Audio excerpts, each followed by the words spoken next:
যারা বলে কোরআনের ব্যাখ্যা হাদিস, শুধু কোরআন মানলে কাফের আর হাদিস তো মানতেই হবে বাধ্যতামূলক, তাহলে বোঝা গেল যে হাদিস আর কোরআন দুইটা মানলে সে মোমেন, আর হাদিস মানলো কাফের, শুধু কোরআন মানলো কাফের। তাহলে এমন একটা টপিকস আপনাদের সামনে নিয়ে আসবো যেটা হাদিসে বলছে জায়েজ, কোরআনে বলছে হারাম। আপনারা ফতোয়া দেন কোনটা আপনারা মানবেন। আসুন জানি।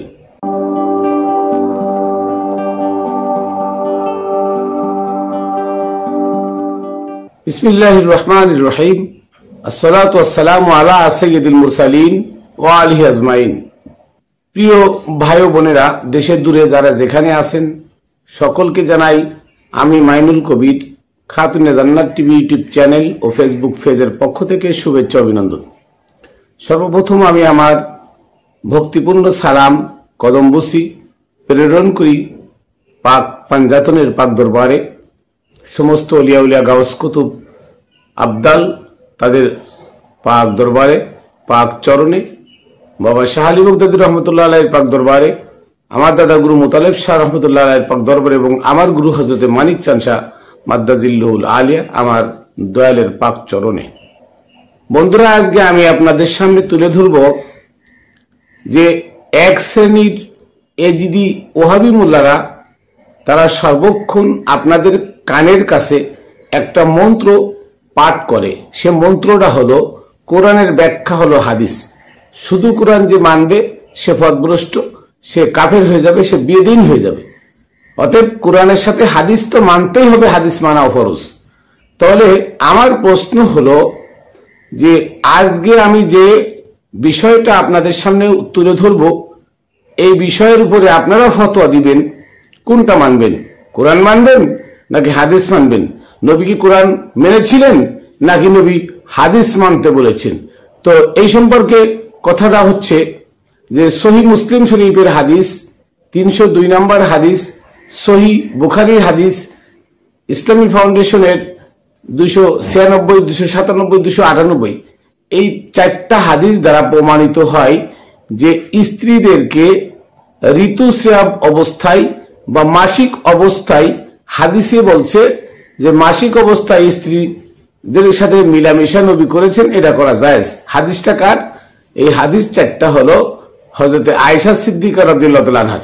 কার?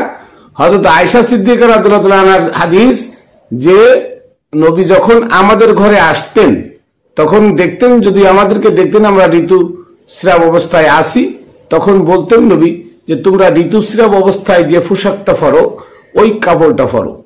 ওই কাপড়টা পরার পরে নবী আমাদের সাথে মিলামিশা করতেন। নাউজুবিল্লাহ। এটা হচ্ছে কি সহি বুখারী শরীফের সহি হাদিস 296, 297, 298 এবং মুসলিম শরীফের সহি হাদিস 302 নম্বর হাদিস। এখন এই বিষয়ে কোরআন কি বলে আমাদের জানতে হবে। কোরআন বলতেছে দুইটা সূরায়, সূরা বাকারা 222 নম্বর সূরা 222 নম্বর আয়াত, আর সূরা তালাক 4 নম্বর আয়াত। সূরা বাকারার 222 নম্বর আয়াতে কি বলে আসুন একটু আমরা জানি। এখানে বলতেছে আলুনাকা আনিল মাহিজ, হে রাসূল তারা আপনাকে মেয়েদের ঋতুস্রাবের বিষয় জানতে চাইব। আপনি বলুন হু আজান, এটা অনেক কষ্টকর একটা বিষয়। তারপরে কি ফাতাজিলু নিসা ফিল মাহিজি, তোমরা কি করো মেয়েদের ঋতুস্রাবকালীন সময় তাদের থেকে দূরে থাকো অথবা তাদের বিছানা আলাদা করে দাও। তারপর হচ্ছে ওয়ালা তাকরাবুহুন্না হাত্তা ইয়াতহুরনা, আর তোমরা যতক্ষণ তারা পবিত্রতা অর্জন না করে তাদের কাছে যেও না। তাহলে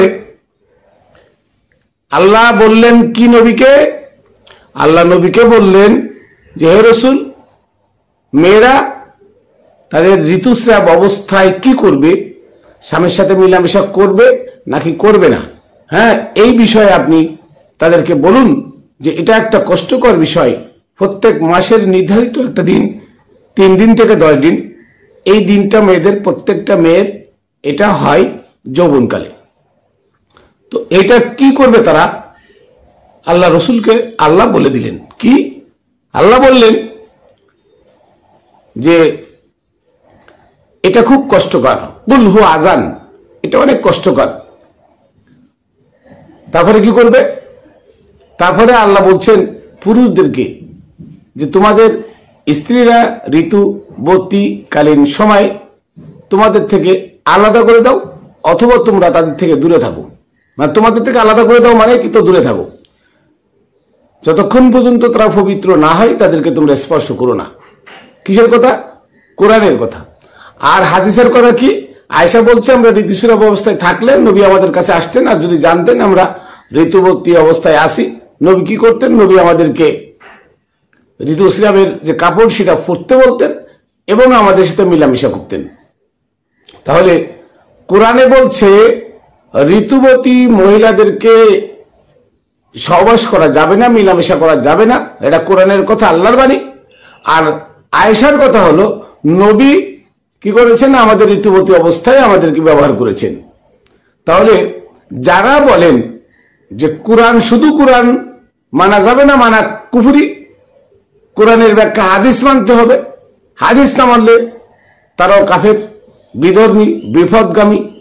তাদের কাছে আমার প্রশ্ন যে আপনি এখানে কি কোরআন মানবেন নাকি হাদিস মানবেন? আপনার প্রশ্ন, আপনার কাছে আমি উত্তর চাইলাম। আপনি বলছেন শুধু কোরআন মানা যাবে না, শুধু হাদিস মানতে পারবেন না। শুধু হাদিস যে মানবে সেও কাফের, শুধু কোরআন যে মানবে সেও কাফের। কোরআন আর হাদিস দুটা মিলে মানতে হবে। তাহলে কোরআনে বলতেছে ঋতুবতী অবস্থায় মেয়েদেরকে স্পর্শ করো না, তাদের বিছানা আলাদা করে দাও, তারা পবিত্র না হওয়া পর্যন্ত তাদের সাথে মিলামিশা করো না, কোরআনের বাণী। আর হাদিসে বলতেছে আয়েশা থেকে হাদিস যে নবী আমাদের ঘরে আসতেন, যদি আমরা ঋতুবতী অবস্থায় থাকতাম, নবী বলতেন তোমরা ঋতুবতী অবস্থায় যে কাপড় পিনতো ওইটা পরো, এবং আমাদের সাথে মিলামেশা করতেন। তাহলে এখন কোনটা মানবেন? যদি হাদিস মানেন তাহলে কোরআনকে আপনি অস্বীকার করলেন না, আর যদি কোরআন মানেন তাহলে আপনার তো হাদিস মানা হইল না। আর যদি বলেন যে কোরআনের ব্যাখ্যা হাদিস, তাহলে কোরআনে বলতে আছে সূরা বাকারার 222 নম্বর আয়াত, সূরা তওবার, সূরা তালাকের 4 নম্বর আয়াত, এই আয়াতে আল্লাহ বলতেছে ঋতুবতী অবস্থায় তাদের সাথে মিলামেশা করো না। তাহলে এই আয়াতের ব্যাখ্যা কি হাদিস? নবী কোরআন বাদ দিয়ে কি হাদিস মানছে? হাদিস মানতে বলছে আপনাকে, আপনারা উত্তর দেন কোনটা মানবেন, হাদিস না কোরআন? কোরআনের ব্যাখ্যা যদি হাদিস হয়, তো কোরআনে নিষিদ্ধ করতেছে সেটা হাদিসে যাবে জায়েজ হলো কি করে? তার মানে হলো কোরআন আল্লাহর বাণী, নবীর বাণী, এটা 100% সত্য কথা মুল্লা মুন্সিরা মানতে পারে না। কোরআনের সূরা 2টা আয়াতে আছে ইন্নাহু লাকাউলু রাসূলিন কারীম, নিশ্চয়ই কোরআন সম্মানিত রাসূলের বাণী। সূরা তাকবীরের 19 নম্বর আয়াত, সূরা হাক্কাত 40 নম্বর আয়াত, 2টা আয়াতে আল্লাহ বললেন এই কোরআন সম্মানিত রাসূলের বাণী। তাহলে কোরআন যদি সম্মানিত রাসূলের বাণী হয়, তাহলে হাদিস বানাইলো কে?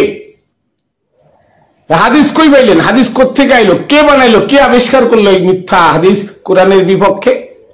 আর কি করে আপনারা বলেন কোরআনের ব্যাখ্যা হাদিস? তাহলে এখানে আপনারা আমাদের ব্যাখ্যা দিন, কোনটা মানবেন, কোরআন মানবেন না হাদিস মানবেন? অথচ সূরা নজমের 3 নম্বর 4 নম্বর আয়াতে আল্লাহ বলছেন কি, ওমা ইয়ানতিকু আনিল হাওয়া ইন হুয়া ইল্লা ওয়াহিয়ুহা, আমার নবী কোরআন ছাড়া কোনো কথা বলেন না, কোরআন আল্লাহর হুকুম ছাড়া, ওহী ছাড়া কোনো কথা বলেন না। তাহলে আল্লাহর নবী যদি ওহী ছাড়া কোনো কথা না বলে থাকেন, তাহলে আয়েশার ঘরে গিয়ে আয়েশাকে ঋতুবতী অবস্থায় ব্যবহার করলেন, এটা আপনি পাইলেন কই?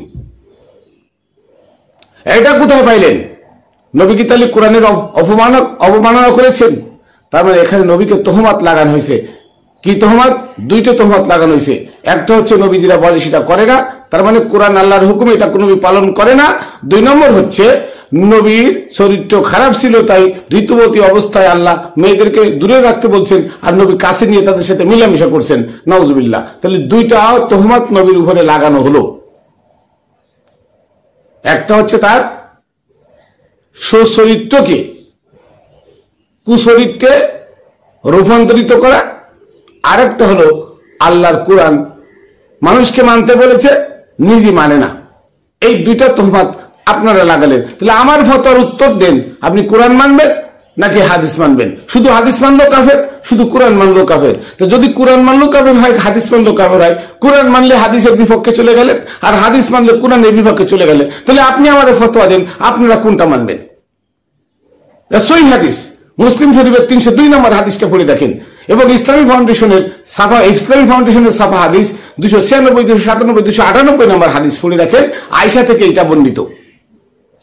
ভালো করে পড়বেন, ভালো করে পড়েন, ভালো করে হাদিসগুলো পড়েন, পড়ে দেখেন যে কোরআন মানবেন নাকি হাদিস মানবেন, না দুটি একসাথে মানবেন? তা দুটি একসাথে মানলে একটাই নিষিদ্ধ, একটাই করেছেন, তাহলে কোনটা করবেন বলেন? গাধা আর ঘোড়া মিলন হলে কি হয়? খচ্চর হয়। তাহলে কোরআন আর হাদিস মিলন হলে কি হয়? ওয়াবি হয়। কোরআন আর হাদিস মিলন হলে কি হয়? কোরআন আর হাদিস সংমিশ্রণে হয় কি? এজিদ। কোরআন হাদিস সংমিশ্রণ হয় ইবনে তাইমিয়া। কোরআন হাদিস সংমিশ্রণ হলে হয় নাসিরউদ্দিন আলবানী। কোরআন হাদিস সংমিশ্রণ করলে তারা হয় ওই পশ্চিমা সৌদির বংশধর, তারা উমাইয়া আব্বাসীয়। কোথায় যাবেন বলেন? তাহলে এভাবে মানুষকে যুগের পর যুগ ধরে মানুষকে এভাবে ধোকা দেওয়া হচ্ছে।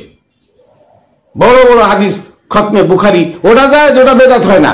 আর নবীর নামে দুরূদ পড়লে বেদাত হয়, নবীর নামে মিলাদ পড়লে বেদাত হয়।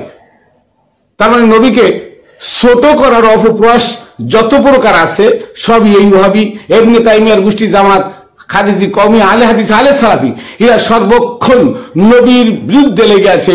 নবীকে ছোট করার, অপমান করার, অপদস্থ করার, নবীর চরিত্রকে মানে হীন চরিতার্থ করার সর্বক্ষণ যে চেষ্টা, সে চেষ্টা তারা করে যাচ্ছে। তাহলে তারা কি মুসলমান? তারা কি মুসলমান? তারা কি ইমানদার? তারা কি নাজাতি? তারা কি আপনাদের ইমাম? কখনো নয়। তারাই বলে কোরআন আর হাদিস দুটি একসাথে মানতে হবে। তাহলে এখানে কোনটা মানবেন আমারে বলেন? আপনি তো বড় বড় মুহাদ্দিস, আমারে উত্তর দেন, প্রশ্নের উত্তর দেন যে আপনারা কোনটা মানবেন, কোরআন মানবেন নাকি হাদিস মানবেন? যেহেতু মুহাদ্দিস তো আপনি হাদিসই মানবেন। আর হাদিস মানলে কি হবে? নবীর ঘরে দুটো তহমত লাগানো হবে। একটা হচ্ছে নবী কোরআন মানেন নাই, আরেকটা হলো কি নবীর চরিত্র খারাপ ছিল তাই স্ত্রীদের সাথে মানে মিলামিশা করেছেন আল্লাহর হুকুম অমান্য করে। নাউজুবিল্লাহ। তাহলে আজকে এই সমাজ কোথায় যাচ্ছে? দিন দিন এই সমাজ কোন জায়গায় গিয়ে পৌঁছাচ্ছে বলেন? এই কোরআন হাদিস এজমা কিয়াস ফিকহ উসুল, এই কোরআন বাদ দিয়ে এজমা কিয়াস হাদিস ফিকহ উসুল দিয়ে আজকে মানুষকে সমাজের অধঃপতনে নিয়ে যাচ্ছে। মানুষকে চরিত্রহীন বানাইতেছে কারা? এই ওয়াহাবি মোল্লারা। তারা দিন দিন ওয়াজের নামে ধর্ম ব্যবসা করে খাচ্ছে।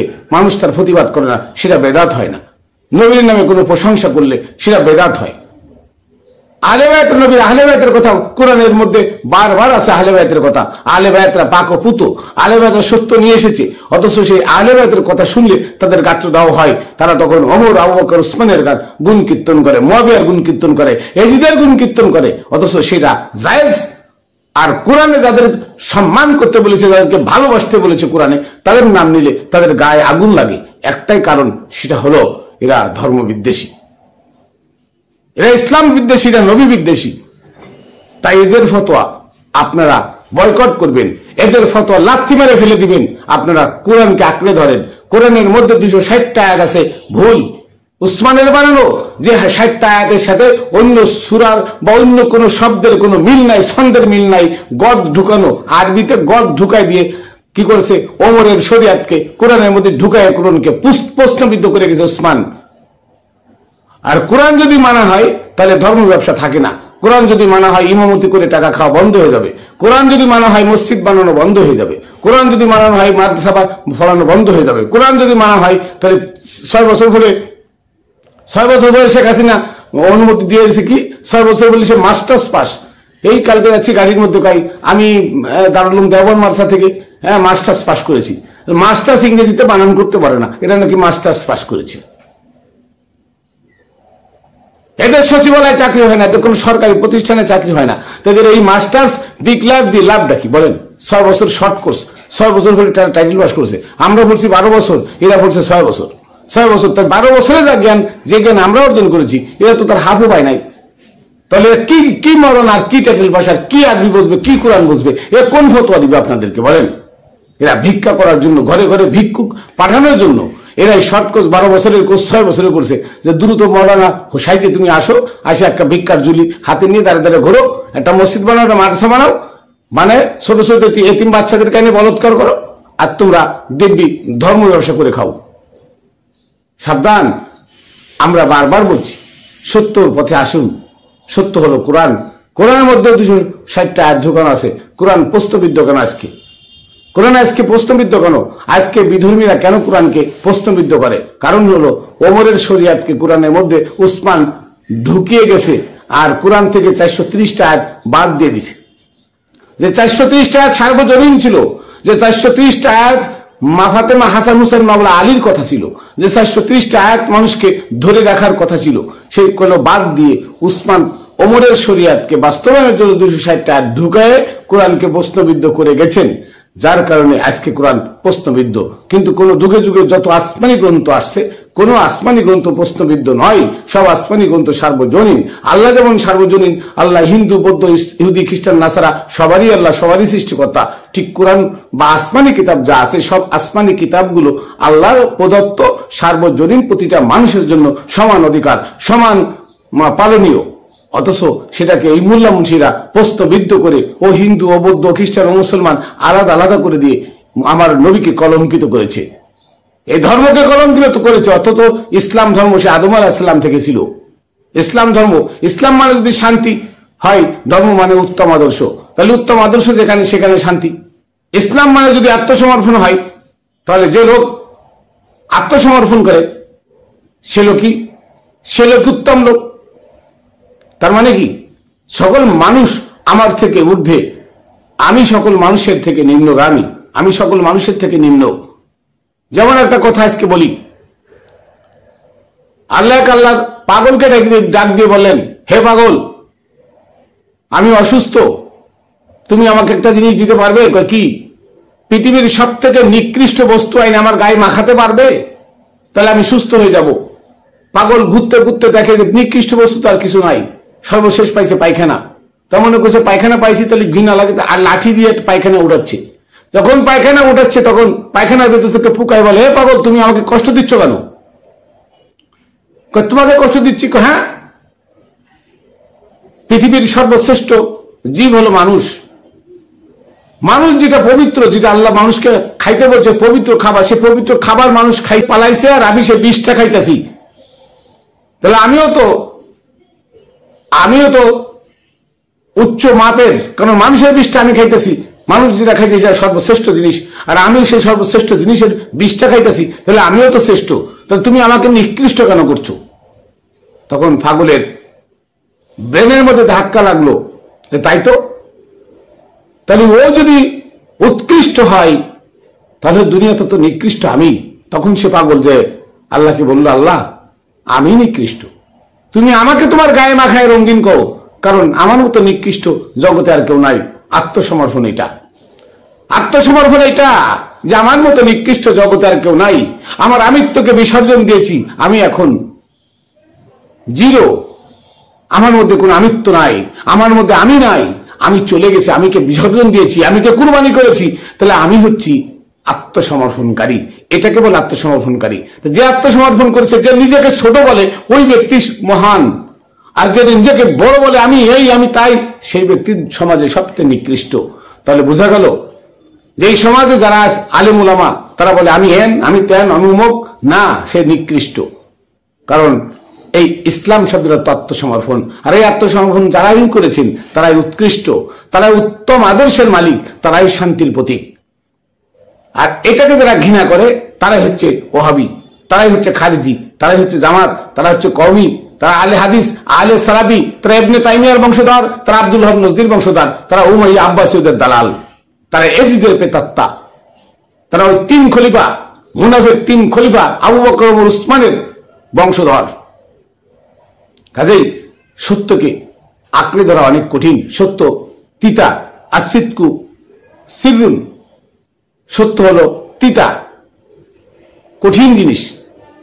সত্যর গায়ে কাটা, ধরতে গেলে হাতে কাটা ফুটবে, রক্ত ঝরবে। সত্য ঘৃণিত, আপনি সত্য কথা বললে সমাজ আপনার থেকে দূরে চলে যাবে, সবাই আপনাকে ঘৃণা করবে।